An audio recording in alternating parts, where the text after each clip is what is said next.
beyond all we can understand. Let your blood fill and your soul drain, because from your end will come new life and a new day. Die to yourself today and live beyond the night. Message.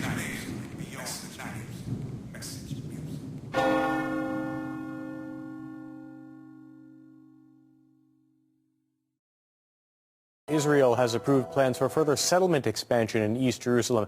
The announcement that 2,500 new homes will be built comes only hours before Prime Minister Netanyahu met with Barack Obama in Washington.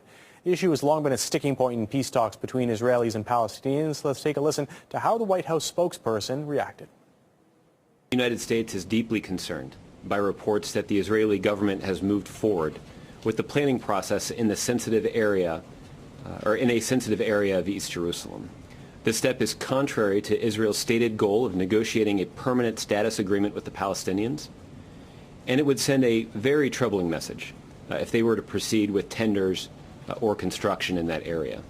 This development will only draw condemnation from the international community, distance Israel from even its closest allies, poison the atmosphere not only with the Palestinians but also with the very Arab governments with which Prime Minister Netanyahu said he wanted to build relations. To discuss this further, I'm joined live by Colin Cavell, professor at Bluefield State College in West Virginia. Thanks for joining us here on RT International. So Israel announced plans for further settlement expansion in East Jerusalem just before Netanyahu's meeting with President Obama. Do you think that's surprising, especially considering the Obama administration's stance on settlements? Matt, no, it is not surprising. In fact, it is one more step in the defeat of Barack Obama. He has got 2 years left in his presidency, and he's already been backing down numerous times. In the 50-day Gaza war, Barack Obama could not do anything to stop Israel's slaughter of 2,100 Palestinians.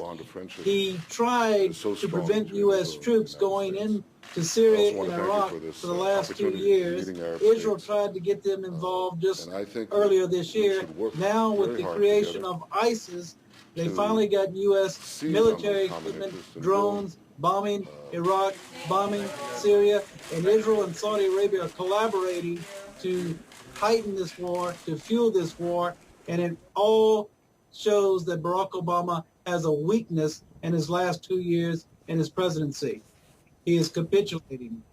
The White House has warned that Israel that the latest project will distance it from close allies. Do you think the country's concerned about that? Benjamin Netanyahu is not concerned about that at all, because the close ally that he is concerned about with, which many Americans are unaware of, is Saudi Arabia. Israel collaborates with the Gulf monarchs, Qatar, Saudi Arabia, and they're the ones who have been fueling this war in the Middle East that is dragging the U.S. into it with military equipment. Barack Obama has refused for most of his term to engage in war in Iraq and Syria and trying to pull the troops out of Afghanistan. They want to bring him back in, particularly Senators John McCain and Lindsey Graham. But they are supported by the states of Saudi Arabia, Qatar, and Israel.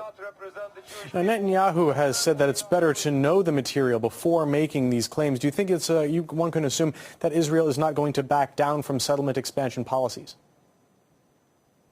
Israel has not backed down from settlement expansion policies for the last 20 years, so why should they start now with a very weak president?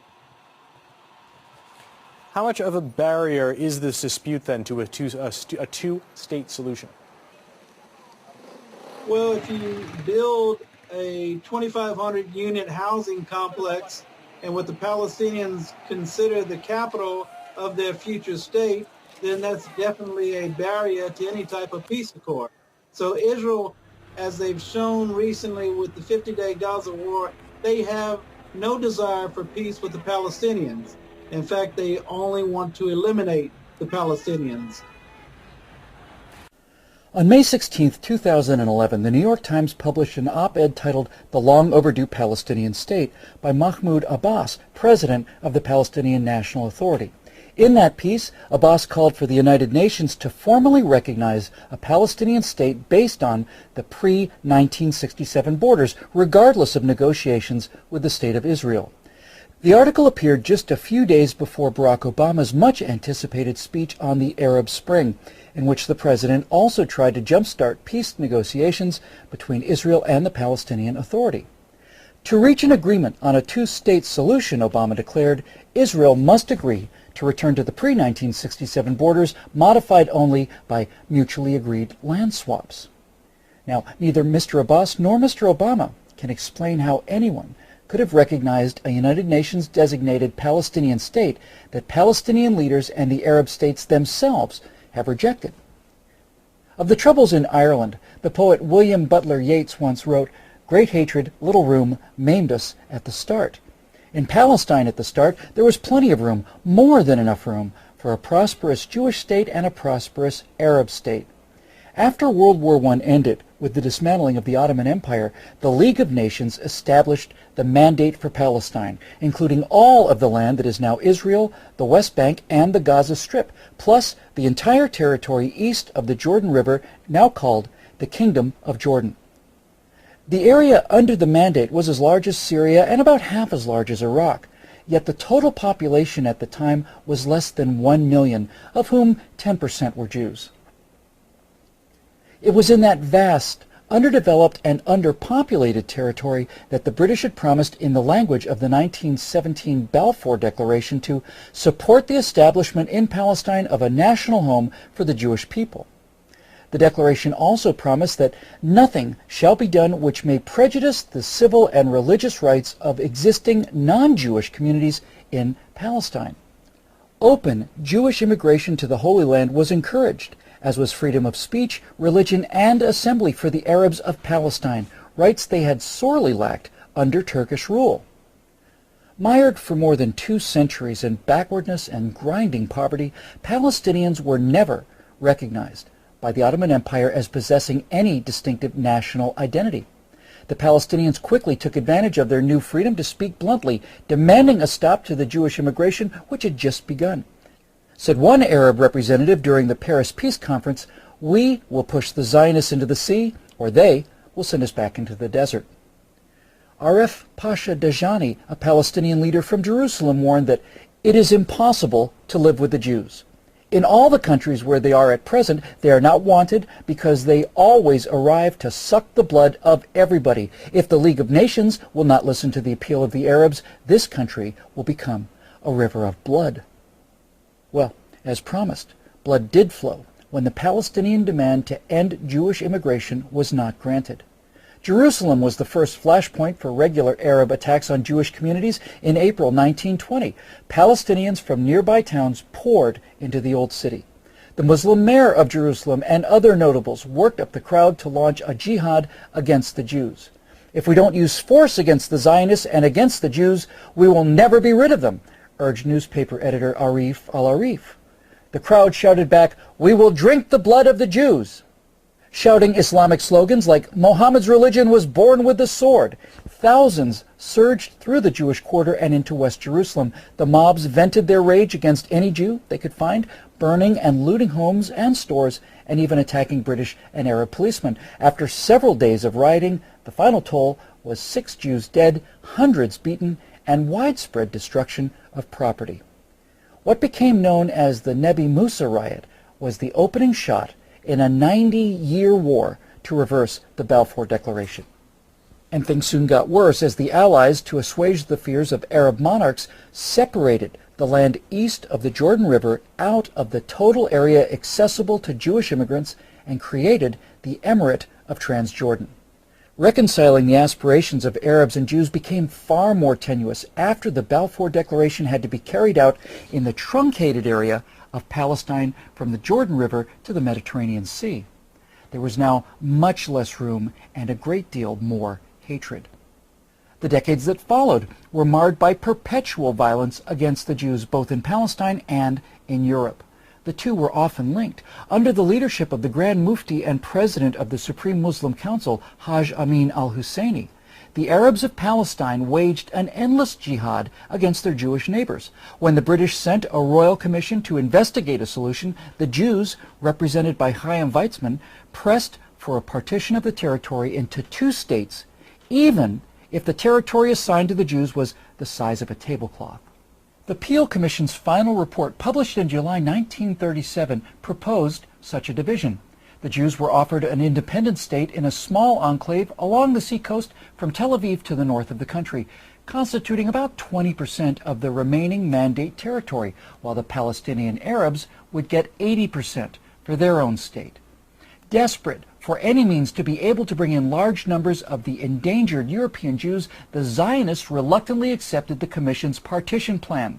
Led by the Mufti, the Arabs rejected partition out of hand and pressed on with the armed revolt against the mandate. The British succeeded in putting down the violence for a time. Al-Husseini was sent into exile, ultimately in Hitler's Nazi Germany, where he lived as a special guest of the Führer. But severe limitations were placed on Jewish immigration to the Holy Land in the years leading up to the Holocaust that undoubtedly directly led to the death of many thousands of European Jews. Now, following the atrocities of the Second World War, Britain relinquished authority over the mandate to the newly formed United Nations. The UN created yet another commission to try to figure out what to do with the contested territory. The United Nations Special Committee on Palestine recommended, by a vote of 7-3, yet another two-state solution, another partition plan to the General Assembly. This plan would have seen the territory divided almost equally between Jews and Arabs. Once again, the Zionists made public their acceptance of the proposal, and once again, Arab officials announced that any partition would be met with rivers of blood. Shortly after the UN vote, the 20-member Arab League sent their newly organized Arab Liberation Army against the Jews of Palestine.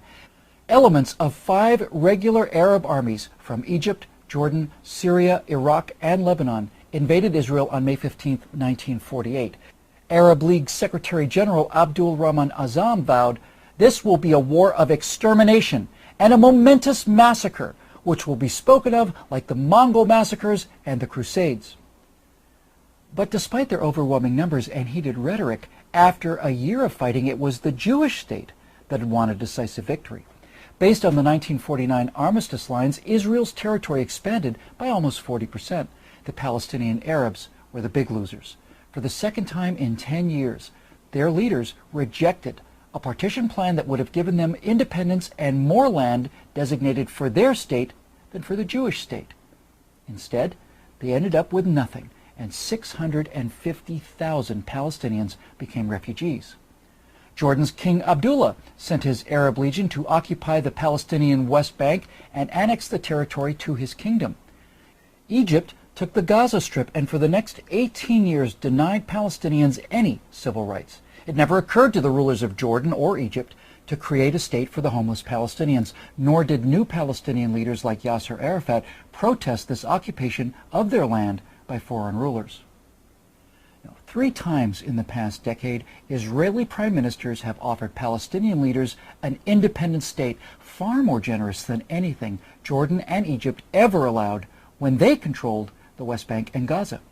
At Camp David in 2000, Israeli Prime Minister Ehud Barak agreed to the border suggested by President Clinton that would have established a West Bank Gaza Palestinian state with some territorial adjustments and with the Palestinians getting East Jerusalem as their capital. For his part, Palestinian Liberation Organization Chairman Yasser Arafat walked out of negotiations, went back home, and launched the Second Intifada. Invoking Islamic Jew hatred as justification, the Palestinians conducted a 3-year brutal campaign of suicide bombings against Israeli pizza parlors, wedding halls, and discotheques. In 2005, Israeli Prime Minister Ariel Sharon decided that it was against Israel's security interest to govern the 1.1 million Palestinians in the Gaza Strip. Sharon dismantled all of the Jewish settlements and pulled Israeli forces back across the 1967 borders between Israel and Gaza without even any land swaps. As an added bonus, Israel left the Palestinians a thriving flour export industry to help jumpstart the local economy. The Palestinians' response to this generosity? Well, first they destroyed the donated greenhouses, and then they launched a war of missiles and rockets against civilian targets in Israel. In a September 2008 meeting in Jerusalem, then Israeli Prime Minister Ehud Olmert presented President Abbas with a detailed map of a future Palestinian state that, with land swaps, would constitute close to 100% of the territory of the West Bank and Gaza prior to the June 1967 war. Olmert also offered to divide Jerusalem, enabling the Palestinians to locate their capital in the eastern half of the city. Promising to come back the next day for further discussions, Abbas took Olmert's map to his Ramallah office, just a few miles outside Jerusalem, for his aides to study. But Abbas never returned with the map. This was the last time the Israeli and Palestinian leaders met. Many times over the last 63 years, both the international community and the State of Israel have offered the Arabs of Palestine their own state. Each time, these offers have been met by more violence against Jewish citizens. Neither President Abbas nor President Obama are ignorant of this fact. They simply both choose to ignore it. For Mr. Abbas, this refusal seems to be part of a consistent thread woven throughout the Arab war against the Jews. Mr. Obama's positions remain more mysterious. Itself from hostile invasions and terror. Israel is a small state surrounded by Arab countries 650 times its size, some of which are large bases of global terror. Only 44 miles separate between the Jordan Valley and the Mediterranean Sea. After the Six-Day War in 1967, when Israel was attacked by 4 armies on 3 fronts, United Nations Security Council Resolution 242 stated that Israel was entitled to new defensible borders to replace the previous fragile lines from which it was attacked. What are Israel's defensible borders? What are its essential security needs? The Jordan Rift Valley, Israel's eastern frontier, forms a natural barrier between Israel and the countries of Jordan, Iraq, and Iran. The Jordan Valley rises from an area that is 1,200 feet below sea level to a hilly ridge of up to 3,000 feet, creating a steep 4,200-foot virtual wall opposite any force attacking from the east.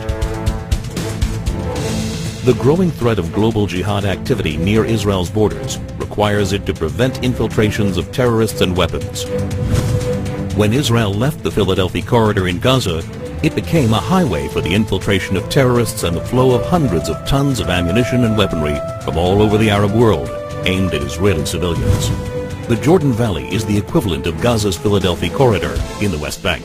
To defend itself, Israel must retain control over the Jordan Valley.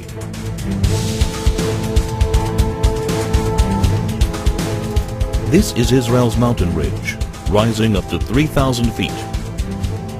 It dominates Israel's major coastal cities, where more than 70% of its population, 80% of its industry, and all of its airfields and seaports are located. Missiles launched from the Judean hills pose an immediate threat to Jerusalem, Israel's capital. Israel's only international airport, Ben Gurion, would be in the range of even primitive rockets, while all planes taking off and landing would be threatened by shoulder-launched anti-aircraft missiles. More advanced weaponry would be able to hit virtually any point in Israel. If Israel were forced back to the 1949 armistice lines, the Green Line, the country's width would be reduced to a narrow 9-mile waistline that would be impossible to defend. That's why any future arrangement must include Israeli control over key areas of the mountain ridge and a demilitarized Palestinian state. Israel's narrow borders means a combat aircraft can cross the entire country in under 4 minutes. In less than 2 minutes, an enemy plane could penetrate the country's airspace via the Jordan Valley and reach Jerusalem. In order to thwart an aerial attack on Jerusalem, a hostile plane must be shot down at least 10 miles east of the capital to prevent it from crashing into major population centers. Therefore, Israel must be able to identify hostile planes before they cross the Jordan River line and intercept them shortly after. To defend itself, Israel must control the airspace over the West Bank. Israel's transportation arteries, and in particular the Trans-Israel Highway, enable travel and connection between Israel's regions. They also assure the mobility of the Israel Defense Forces in case of attack. Protection of these vital arteries is essential in order to ensure that 1. Civilians aren't victims of terrorist gunfire. 2. regions of the country cannot easily be cut off. 3. The mobility of Israel's defense forces is not hindered in the case of invasion. To defend itself, Israel must control its main arteries of transportation.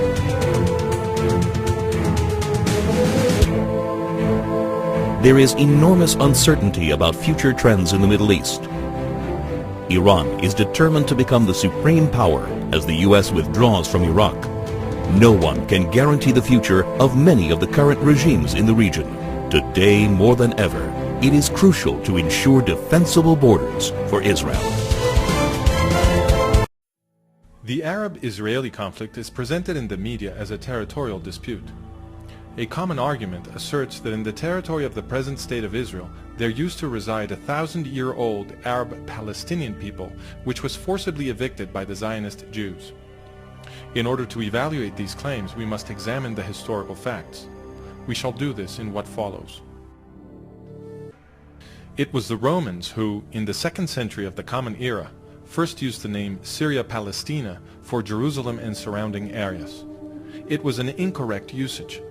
In Greek, Palestina means homeland of the Philistines, but the Philistines never occupied more than a tiny sliver on the eastern Mediterranean coast, including part of what is today's Gaza Strip, and they had ceased to exist centuries earlier. The Romans had conquered a place called Kingdom of Judah, and they themselves, after possessing it, called it Province of Judea. Both names mean homeland of the Jews. Why then did the Romans change the name to Syria Palestina? This is an important question. Jewish community and religion are organized around the Law of Moses, which, according to Exodus, was born in an Egyptian slave revolt. This explains why the Law of Moses denounces oppression and protects the poor. It also explains the preoccupations of the Roman military aristocracy. In those days, the Jews were a very large population distributed throughout the Mediterranean. The greatest worry of the Romans was that the popularity of the Law of Moses among the oppressed peoples of the empire might result in revolution. In order to avoid such an outcome, the empire launched enormous mass killings of Jews, remembered today as the First Jewish War, the Diaspora Revolt, and the Second Jewish War. According to historians, taken together and in proportional terms, the Romans killed perhaps more Jews than did Adolf Hitler. Once the genocide had been concluded, Emperor Hadrian, after destroying Jerusalem in the 2nd century, brought Greeks to settle it and forbade the entrance to Jews under pain of death. The city was renamed Aelia Capitolina and the area Syria Palestina.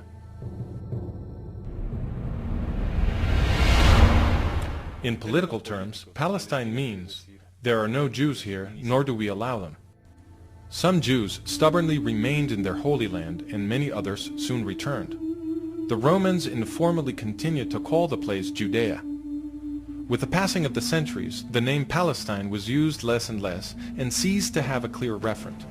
Under the Turkish Ottoman Empire, overlord of the area from the 16th century, there was no administrative or political entity called Palestine. In the 20th century, after wrenching the Middle East from the Turks in World War I, the British revived the name when they created the British Mandate for Palestine. But their final definition of Palestine in 1922 was just 1/4 of the landmass that they themselves had baptized Palestine 2 years before. Such arbitrariness supports the complaint of Arab historian Philip Hitti, who testified in 1946 before the Anglo-American Committee of Inquiry that there is no such thing as Palestine in history. Absolutely not. But if the name Palestine is an artificial creation of the Roman Empire, and later of the British Empire, then who are the so-called Palestinians? That question was answered by Zahir Muhsin, the chief of military operations of the Palestine Liberation Organization, or the PLO, now better known as the Palestinian Authority.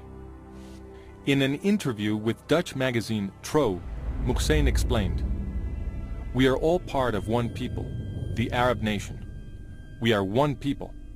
just for political reasons we carefully underwrite our Palestinian identity, because it is of national interest for the Arabs to advocate the existence of Palestinians to balance Zionism.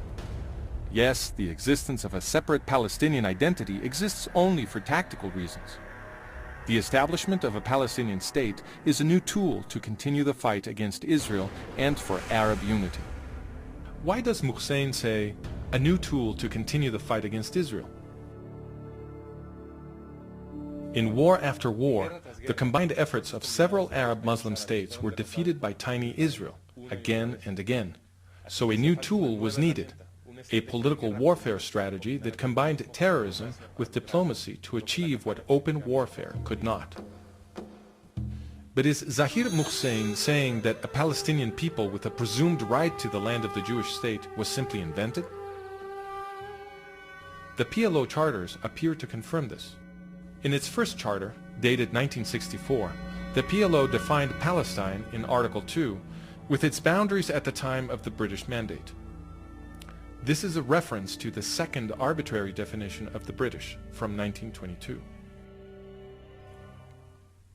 How can a 20th century foreign colonial power arbitrarily define the boundaries of the supposedly ancestral land of the Palestinians? But in truth, the PLO did not even really adopt the British definition.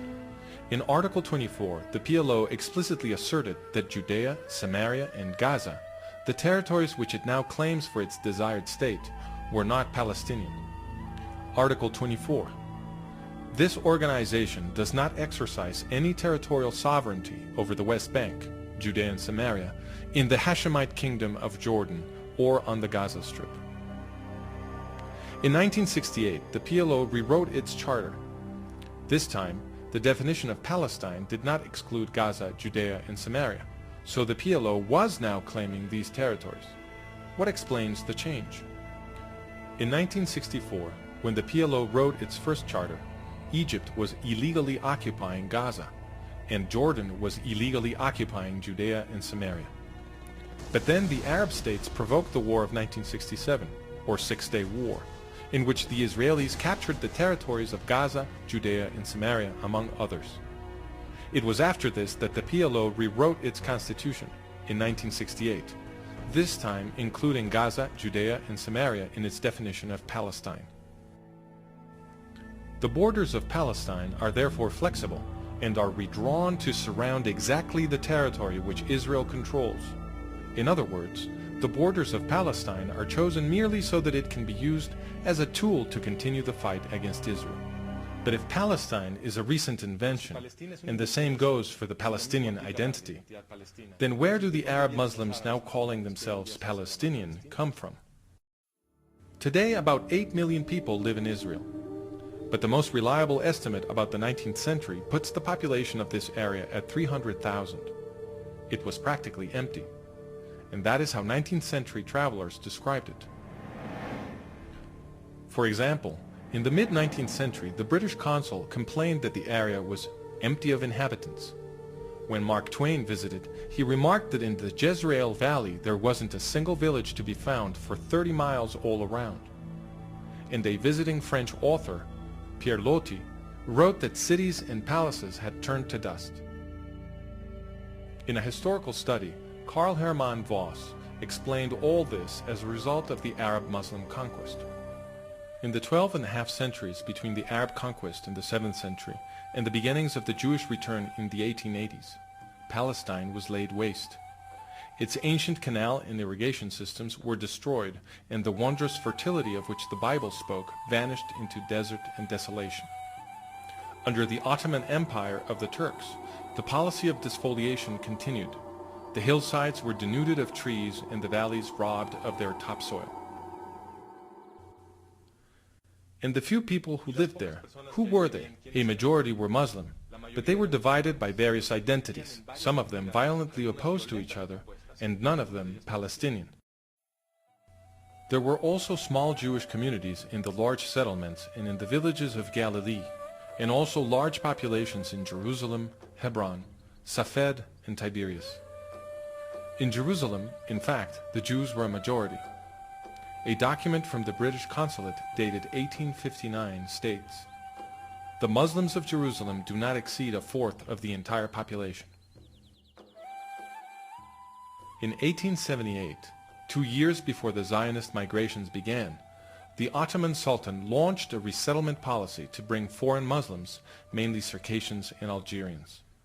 Historian Arnold Blumberg explains, after 1880, the forces of nascent Jewish nationalism, foreign Muslim colonization, sponsored by the Turks, and spontaneous Arab immigration prompted by the new prosperity of Palestine changed the demographic face of the land.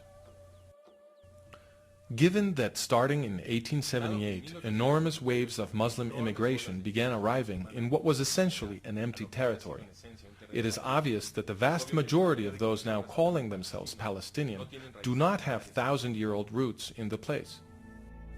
This is confirmed by the UN's behavior, for it has defined a Palestinian refugee as any non-Jew who left during the War of 1948 and whose family had been residing in the area even just 2 years before them. Without such a definition, the population of so-called Palestinian refugees would dwindle almost to nothing. Now then, everybody recognizes that the Zionist Jews settled mostly on barren lands that nobody was using. The very King Abdullah of Transjordan, who would participate in the effort to destroy the nascent Jewish state in 1948, wrote in 1946, "I was astonished at what I saw of the Jewish settlements. They have colonized the sand dunes, drawn water from them, and transformed them into a paradise." The Jewish recovery of the land produced an economic explosion that attracted many Arabs from neighboring countries looking for a better life, and they fattened the numbers of those who would later call themselves Palestinians. Many believe, however, that the Zionist Jews stole the lands upon which they settled, using force. Did they? That question was answered by Haj Amin al-Husseini, the father of the Palestinian movement. In 1936, Husseini, Mufti of Jerusalem, launched his fourth great terrorist assault against the Jews of British Mandate Palestine. He called it the Arab Revolt. This violence lasted until 1939. In 1937, the British government sent a team to investigate, headed by Lord Peel. His mission was to establish what was happening and why. He called Husseini as witness. Sir Laurie Hammond asked Husseini whether the problem was that Jews had taken Arab lands by force. Husseini replied, "In most cases the lands were acquired. I mean forcibly acquired. Compulsory acquisition, as land would be acquired for public purposes." "No, it wasn't." "Not taken by compulsory acquisition?" "No." "But these lands amounting to some 700,000 dunams were actually sold?" "Yes, they were sold, but the country was placed in such conditions as would facilitate such purchases." "I don't quite understand what you mean by that. They were sold. Who sold them?" "Landowners." "Arabs?" "In most cases, they were Arabs." "Was any compulsion put on them to sell? If so, by whom?" "As in other countries, there are people who by force of circumstances, economic forces, sell their land." The Arab landowners who, according to Husseini, had been forced to sell their lands were the Effendi, the great feudal lords of the area. They did whatever they liked. Nobody forced them to sell. And they had sold their least productive lands at very high prices. In fact, Husseini's own family, among the largest Effendi landowners, was doing a brisk business with these sales. The Husseinis first would threaten the small landowners with death if they dared commit the so-called national crime of selling land to Jews. Then they would buy these plots at fire sale prices, consolidate them, and resell them at extortionate prices to the Zionist Jews. Historian Nathan Weinstock explains, in other words, hyper-nationalist propaganda became a lucrative industry, indeed even an American-style racket, for the Arab gentry. To conclude, it is false to say that a 1,000-year-old Palestinian people had its ancestral land taken by force by the Zionist Jews. First, because there was no such Palestinian people in the land. And second, because the Zionist Jews bought their lands from willing Arab landowners at prices well above the usual market rate.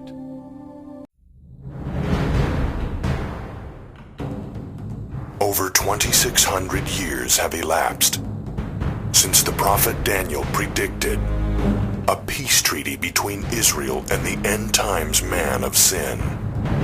Some see Obama's push to force Israel into a Middle East peace agreement as a fulfillment of ancient biblical prophecy. Many fear what happens next could result in World War III.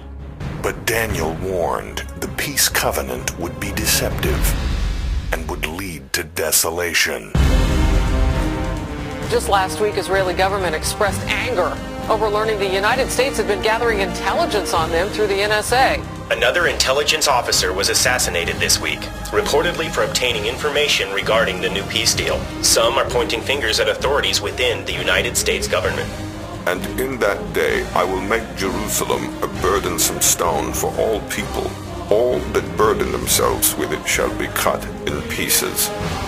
Though all the people of the earth be gathered together against it, it shall come to pass in that day that I will destroy all the nations that come against Jerusalem. The U.S. ambassador and 3 other Americans dead.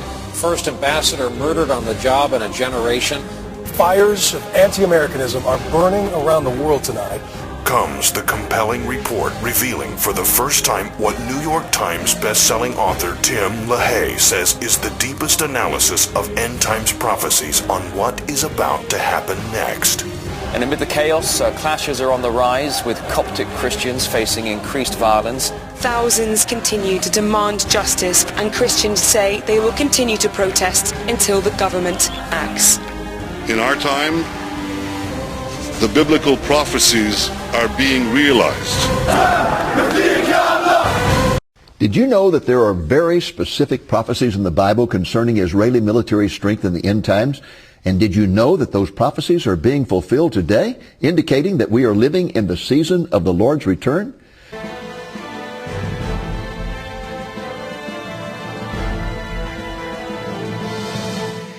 The focus of end-time Bible prophecy, as all of you know, is the nation of Israel. And that is the reason that the establishment of the nation of Israel on May the 14th, 1948 is so important. It is the event that signaled the fact that we are now living in the end times. Now, during the 20th century, we have been privileged. Pastor Jeffress mentioned this. We are living in a very dark time, but we're privileged to be living in a time when we are seeing Bible prophecies fulfilled before our very eyes. And there are 7 prophecies that I believe are in the process of being fulfilled in the Jewish nation right now that we are having the privilege of seeing. The first is the regathering of the Jewish people from the 4 corners of the earth. This was prompted by Theodore Herzl's book, The Jewish State, which was published in 1896. There were 40,000 Jews in all of Israel in 1900. Today, there are slightly more than 6 million Jews in Israel. The second is the reestablishment of the State of Israel, which occurred in Tel Aviv in a small room there on May the 14th, 1948. The third is the reclamation of the land of Israel. When the Jews started returning the land in the early 20th century, it was a malaria-infested swampland, and the highlands were all completely denuded of the trees. There were only 15,000 trees left in all of Israel. This picture taken right outside of Jerusalem showed how barren the land was. Today, Israel is the breadbasket of the Middle East, and its forests have been replanted. The fourth prophecy being fulfilled is the Hebrew language, the revival of the Hebrew language. In Zephaniah 3 and Jeremiah 31, we're told that when the Jews were scattered, when the Jews are brought back into the land, they will start speaking biblical Hebrew once again. The language that God had given them, they stopped speaking for almost 2,000 years. I don't know if you're aware of that, but wherever they went, they took Hebrew and they mixed it with the language, and they ended up speaking really 2 major languages. They mixed Hebrew with German and developed Yiddish, and they mixed Hebrew with Spanish and developed a language called Ladino. But when they came back to the land, They are today speaking not just Hebrew, but biblical Hebrew. And the person who was responsible for that is this man, Eliezer ben Yehuda, who was born in Lithuania and raised up by God to revive the Hebrew language. He did it almost single-handedly. He was a fanatic. That's all he focused on his entire life. And 6 months before he died, he was allowed to live long enough to see the British adopt 3 languages as the official languages of Israel in 1922. One was Biblical Hebrew, another Arabic, and the third English. That was in 1922. Now, the 5th of these is the reoccupation of the city of Jerusalem. And this is prophesied over and over that in the end times the Jews will reoccupy the city. And that was accomplished on June the 7th, 1967, when they reconquered the old city and rushed to the Wailing Wall to praise God and thank him for their victory. And as they were praying, this man, Rabbi Sholem Goram, came up to the wall. And Rabbi Sholem Goram blew a shofar, and when everybody stopped praying and looked around, he said, I proclaim to you the beginning of the Messianic age. Because he knew that the prophecies say that when the Jews are back in the land and back in the city of Jerusalem, the Messiah will come.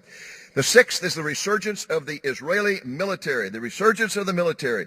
And let me tell you something, this is a remarkable miracle. I got on the internet the other day to check this out to make sure, and all of the groups, the research groups that rank military power in the world, all of them rank Israel as between number 10 and number 15 in the world right now. And we're talking about a nation that's only 300 miles long and only 75 miles wide. It's one of the smallest nations in the world, and yet it's one of the world's great military powers. In fact, they not only rank it that high, but most of them rank it number 1 in the effective use of its power. And then number 7 would be the refocusing of world politics upon the nation of Israel and the city of Jerusalem. The Bible says in the end times this will be the last of the prophecies fulfilled about Israel, that all the nations of the world will come against Israel for the purpose of forcing them to give up the city of Jerusalem. And today the whole world is in the process of doing that. The prophet Ezekiel prophesied that the revival of Israel in the last days would produce an exceedingly great army. Zechariah was more specific. He prophesied that God would make the clans of Judah like a firepot among pieces of wood and a flaming torch among sheaves, enabling them to consume on the right hand and on the left all their enemies. He proceeded to state that in the end times that the nation would be so strong that the feeble among them in that day would be like David against Goliath, and the house of David would be like God, like the angel of the Lord before them. Those are the prophecies about the resurgence of the Israeli military in the end times. Now what I'd like to do is look at the evidence of the fulfillment of these prophecies, and let's begin with the War of Independence that really started in November of 1947 and continued until March of 1949. On November the 29th, 1947, 50 years after Herzl said within 50 years there will be a state of Israel, 50 years later on this date, the United Nations adopted a resolution providing for the end of the League of Nations mandate in Palestine, replacing British rule with a partition of the land between the Arabs and the Jews. The Jews worldwide began to celebrate, even though the piece of territory they were provided was minuscule compared to what they had been promised by the British in the Balfour Declaration in 1917. There was rejoicing in Israel. There was rejoicing all over the world. This picture was taken in New York City, but the Arabs were outraged because they wanted all of it. They didn't want a part of it. They wanted all of it, and they certainly did not want a Jewish state. The result was the immediate launching of a civil war as the Arabs began to attack Jewish communities. This bloody conflict continued right up to the very day that the Jews issued their Declaration of Independence on May the 14th, 1948. As that epic day approached, the Arabs issued repeated warnings that they would launch an all-out war if the Jews tried to establish a nation. For example, this man was the Secretary General of the Arab League, a man by the name of Azam Pasha, and he declared, "It will be a war of annihilation. It will be a momentous massacre in history that will be talked about like the massacres of the Mongols or the Crusaders." On the Jewish side, there was considerable concern that such boasting could become a reality. In fact, on the eve of the war, Yagil Yadin, the chief of staff of the Israeli forces, told David Ben-Gurion, the Jewish leader, the best we can tell you is that we have a 50-50 chance. Within hours of the Declaration of Independence on the afternoon of May 14th, 1948, 5 Arab armies began invading the new nation of Israel. They consisted of Egypt coming from the south, Transjordan from the east, Syria from the northeast, Lebanon from the north, and Iraq from the far north. The Israeli forces consisted at most of 30,000 ragtag underground fighters who were ill-trained and poorly equipped. I mean, this picture here is just almost laughable. This was the army of Israel. The Israeli Defense Force, known as the IDF, was not organized until after the invasion. The Arab armies, on the other hand, particularly the Jordanians, were well equipped and trained.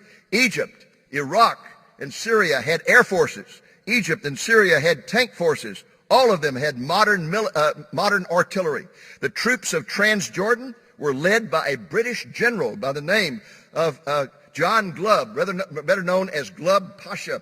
Although the United States had recognized the state of Israel immediately and given them great hope by doing so, the Truman administration did not provide any aid whatsoever. Truman declared an arms embargo under the naive assumption that if they supplied arms, there would be bloodshed. And he thought, well, if we don't supply any arms, if we just have an embargo, there won't be any bloodshed. Well, there was going to be bloodshed. There was no doubt about it. Meanwhile, the British gladly supplied the Arab forces, and while Israel had to smuggle in arms from Czechoslovakia. But despite the overwhelming odds against them, the infant Jewish state prevailed. The cost was enormous. There were 6,377 Israelis killed in this war of independence, representing nearly 1% of the total population. There were only 650,000 people in Israel at that time. This would be equivalent to the United States today losing 3 million people in a war. But the Israelis ended up not only with the territory that had been allotted them by the United Nations, they also ended up in control of 60% of the area that had been promised to the Arabs. And the Arabs suffered much greater casualties. Over 15,000 were killed during that war. They ended up with only 22% of the territory they had been promised by the United Nations. They would have been much better off to have accepted the United Nations division of the land. This is the reason that one of the greatest diplomats that Israel has ever produced, Abba Eban, said once, the Palestinians have never missed a chance to miss a chance. They never missed an opportunity to miss an opportunity. They just over and over and over, they've had many opportunities to establish a state, and they just miss it every time. The most important area that the Israelis were not able to conquer in the War of Independence was the old city of Jerusalem, which is outlined there. The ancient city, the walled city, they were not able to conquer. In fact, all the Jews were expelled, and they stayed expelled for a number of years thereafter. Overall, the war resulted in an incredible, unbelievable, marvelous victory for Israel. And during the war, there were many miraculous events. I want to tell you about one that you will just hard to believe. It occurred at a kibbutz called Yad Mordecai, which is located 36 miles south of Tel Aviv near the northern border of the Gaza Strip. This kibbutz is located on the coastal road from Egypt to Tel Aviv. The Egyptian army, consisting of 5,000 troops, divided as it headed north. Half of the troops headed for Jerusalem. The other half of the troops went up the coastal highway toward Tel Aviv until they reached that spot there, the kibbutz of Yad Mordecai. Now, the kibbutz evacuated all of its children and most of its women as they prepared for the Egyptian attack. The kibbutz was left with a handful. Look at this boy on the left. He's probably not more than 13 or 14 years old. This man in the middle, the leader, was an intellectual. He was not a fighter. He was not a person who was a military. He didn't know what he was doing. I wouldn't want to tangle with the guy behind him who's got the stare. I don't know what. But anyway, the kibbutz was left with 130 defenders against the Egyptian army. There were 110 kibbutzniks, and there were 20 fighters who came down from Tel Aviv. That's all they could get because everyone knew this particular kibbutz was going to be slaughtered. Here is the frightening scene, or rather they dug trenches and reinforced them with sandbags. This is one of the most marvelous places I've ever visited in Israel. These are the actual remains of that battle. The kibbutzim, they dug these trenches, they reinforced them with sandbags. Their armament consisted of this: 37 rifles, 1 anti-tank gun, 2 light mortars, and 2 machine guns. That's all they had. Here is the frightening scene they faced as the Egyptian army and tanks approach. What they've done today is they've left the vehicles that the Egyptians could not take with them, and they've put up metal figures to illustrate the army coming. And here they were with these primitive weapons up here in the trenches against the Egyptian army. There was no hope for the kibbutz. Everyone knew that. They knew that this was a suicide mission, but they were willing to take a suicide stand. The Egyptians attacked furiously with ground troops, tank assaults, artillery barrages, and air sorties. Incredibly, the Yad Mordecai defenders held out for 5 days. The Egyptians were not able to overrun the kibbutz until the defenders decided to retreat under the cover of darkness because more than one half of them had been killed and the other half had been wounded.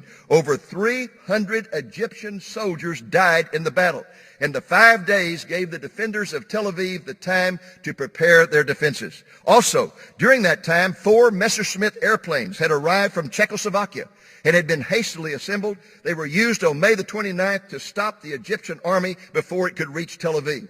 How in the world could 130 untrained civilians with only rudimentary armament hold off the Egyptian army for 5 days? No one to this day has ever been able to explain it. It had to be a miracle of God. So what does all this mean to Christians at the beginning of the 21st century? What does it mean to you and me? What message should we take home? Well, I can assure you it means a lot. Think about it. God is fulfilling promises he made to Israel over 2,000 years ago, and he is fulfilling them in precise detail. That should get you excited for 2 reasons. First, it is a definite sign that we are living in the season of the Lord's return. Second, it should assure you that God is going to precisely fulfill every promise he has made to you and to me, to his church. I get so excited every time I see God fulfilling promises to the Jews because I know that is an absolute guarantee he's going to fulfill every promise he has made to you and me. He has promised that one day very soon Jesus will appear in the heavens to rapture the church out of this world. The dead in Christ will be resurrected first. Then those of us who are alive will be taken, not even experiencing death. We'll be translated from mortal to immortal in the blinking of an eye. We'll be taken back to heaven where we will be judged of our works to determine not our salvation but our degrees of reward. And then we will celebrate our union with Jesus at a great wedding feast. And at the end of that wedding feast, he's going to stand up and say, okay, let's go. And he will return to this earth and we will come with him. We will be there in Jerusalem to witness his arrival on the Mount of Olives. We will be there to witness the salvation of the remnant of the Jews. We will hear him speak that supernatural word which will result in the instantaneous destruction of the Antichrist and his armies, and we will then shout, Hosanna, Hosanna, as he descends into the Kidron Valley on his white horse and rides up to that eastern gate.